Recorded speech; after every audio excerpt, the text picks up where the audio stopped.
Hello friends, आज का जो मेरा सेशन है वो एसएससी सीजीएल पे बेस्ड है। बेसिकली मेरा फोकस एसएससी सीजीएल पे होगा, पर ये सेशन सभी के लिए यूज़फुल है। चाहे आप यूपीएससी का एग्ज़ाम दे रहे हो, चाहे पीएससी का एग्ज़ाम दे रहे हो, चाहे एसएससी का एग्ज़ाम दे रहे हो या कोई भी कॉम्पिटिटिव एग्ज़ाम दे रहे हो, हर जगह वैल्यूबल है। पर मेरा फोकस मेन जो है वो एसएससी पर है। एसएससी सीजीएल की अगर हम बात करें, क्या हम एक बार में अटेम्प्ट में सॉल्व कर सकते हैं how to crack in first attempt in SSC CGL? मेरा आंसर होगा डेफिनेटली यस। कैसे, वो समझना होगा। सबसे पहले हम बात करें एसएससी की, तो एसएससी के नेचर क्या है। कोई भी एग्जाम को अगर हमें क्रैक करना है तो उसका रूल क्या होता है, पहले वो समझें। सबसे पहले हमें उस एग्ज़ाम के प्रीवियस ईयर के लास्ट 5 ईयर के पेपर्स को सॉल्व करना चाहिए। प्रीवियस ईयर के पेपर उठाइए और सॉल्व करिए। देखिए क्या होता है, जैसे हम मान लीजिए यूपीएससी की प्रिपरेशन करें, बैंकिंग की करें, एसएससी की करें, रेलवे की करें, क्या पॉसिबल है सभी एग्जाम में सिलेक्शन हो जाए? बहुत सारे स्टूडेंट जो मुझे मिलते हैं, वो मैं उनसे पूछता हूँ क्या कर रहे हो ग्रेजुएशन के समय, सर एसएससी की प्रिपरेशन कर रहे हैं, बैंकिंग की कर रहे हैं, पीएससी की कर रहे हैं। मैं बोलूँगा ऐसा कर रहे हो तो गलत कर रहे हो। हर एग्ज़ाम का नेचर अलग होता है। हमें अकॉर्डिंग टू कि मेरा अपने आप में किस सब्जेक्ट पे कमांड है, उसके अकॉर्डिंग किसी एग्ज़ाम की प्रिपरेशन करना चाहिए। अगर मैं यूपीएससी की प्रिपरेशन कर रहा हूँ, मेरा जनरल नॉलेज पे स्ट्रॉन्ग कमांड होना चाहिए, वर्ल्ड हिस्ट्री पे स्ट्रॉन्ग कमांड होना चाहिए, राइट। अगर हम एमपीपीएससी की प्रिपरेशन कर रहे हैं तो मेरे को एमपी स्टेट की अच्छी नॉलेज होना चाहिए। मैथ्स बेसिक भी चलेगा यूपीएससी में भी और एमपीपीएससी में भी, क्योंकि वो केवल क्वालिफाइंग है। बट अगर मैं एसएससी की प्रिपरेशन कर रहा हूँ, क्योंकि ये सेशन ही एसएससी पे बेस्ड है, तो हम ज़्यादा फोकस इसी पर हैं, तो मेरा मैथ्स पे स्ट्रॉन्ग कमांड होना ज़रूरी है। क्योंकि एसएससी में जो सेक्शन होते हैं उसमें एक क्वांटिटेटिव एप्टीट्यूड होता है, एक रीजनिंग होता है, एक जीए होता है, जनरल अवेयरनेस, और एक इंग्लिश। यानी अगर मेरा मैथ्स पे स्ट्रॉन्ग कमांड है तो मैं बोलूँगा एसएससी पे जाओ, नहीं है यूपीएससी पे जा सकते हैं। बट क्या मैथ्स में वीक हैं इसलिए यूपीएससी पे जाएंगे? नो, क्योंकि यूपीएससी के लिए जिस लेवल की जनरल नॉलेज लगती है वो लेवल है कि नहीं, वो देखना पड़ेगा। तो पहले हम अपने आप को कैसे चेक करें कि मैं एसएससी के लिए सूटेबल हूँ या नहीं हूँ, या मैं किस कॉम्पिटिटिव एग्जाम के लिए सूटेबल हूँ। तो जो भी कॉम्पिटिटिव एग्जाम आप सोचते हैं, सबसे पहले तो एक सिंगल एग्जाम पे फोकस करिए, चाहे वो बैंकिंग हो, चाहे वो एसएससी हो, चाहे यूपीएससी हो, चाहे एसएससी हो, एनीवन।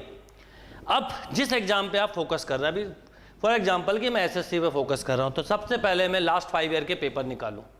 उन पेपर्स में सबसे पहले एक सेक्शन लूँ मैथ्स का, पूरा सॉल्व करने की कोशिश करूँ, रीजनिंग का, जनरल अवेयरनेस का और इंग्लिश का।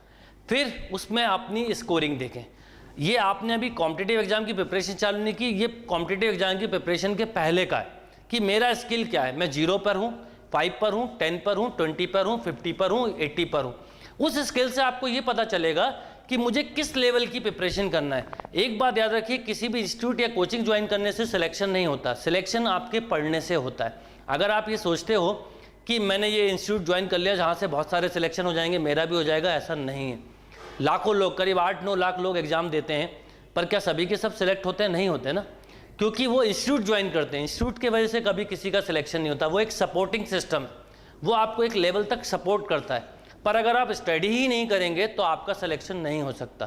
तो क्या करना है, तो हम 4 सेक्शन है, उन सेक्शंस की पहले पेपर्स को सॉल्व करें। जब आपने पेपर सॉल्व किया तो आपको पता चलेगा कि मैथ्स में मेरा लेवल क्या है, जीए में मेरा लेवल क्या है, इंग्लिश में मेरा लेवल क्या है, रीजनिंग में मेरा लेवल क्या है। अब मैथ्स कैसे इंप्रूव होगी? जो एसएससी में मैथ्स आती है वो 9th-10th की मैथ्स होती है। सबसे पहले 9th-10th की एनसीईआरटी की बुक सॉल्व की जाए, 2-3 टाइम एनसीईआरटी की बुक सॉल्व करना। देन उसके बाद आर.एस. अग्रवाल, आर.डी. शर्मा की कोई भी बुक।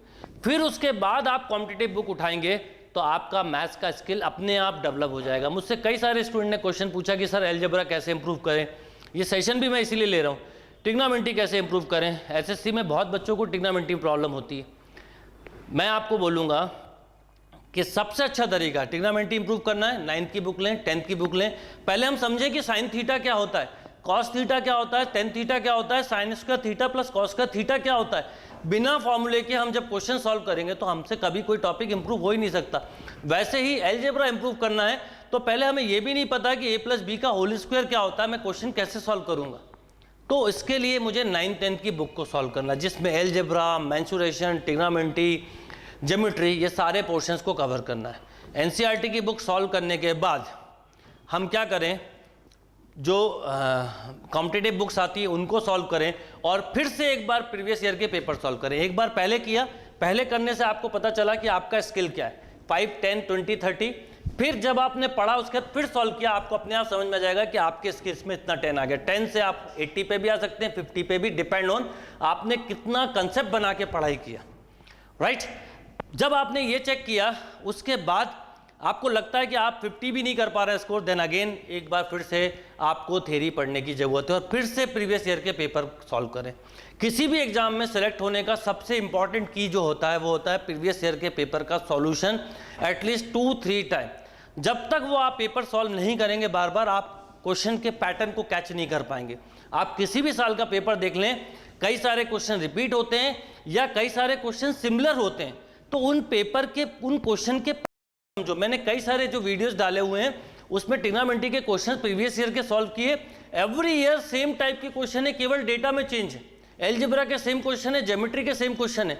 तो अगर मैं जब भी मैं वो एनालिसिस दे रहा होता हूं तो मुझे लगता है अगर मैं 5 ईयर के पेपर ही सॉल्व कर लूं तो मैं तो पहली बार में ही मैथ्स का बहुत अच्छा स्कोर कर सकता हूं। यही बात रीजनिंग पे भी अप्लाई होती है।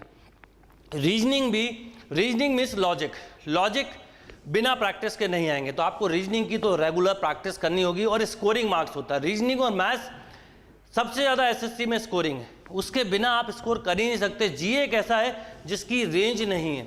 जनरल अवेयरनेस आप कितनी भी पढ़ लें, फिर भी मैं यहाँ पे बोलूँगा थोड़ा सा ऐसा है ये कि डिपेंड करता है जो आपने पढ़ा है वो आ गया तो नहीं आया तो ये स्कोरिंग के हिसाब से बहुत इंपॉर्टेंट नहीं है।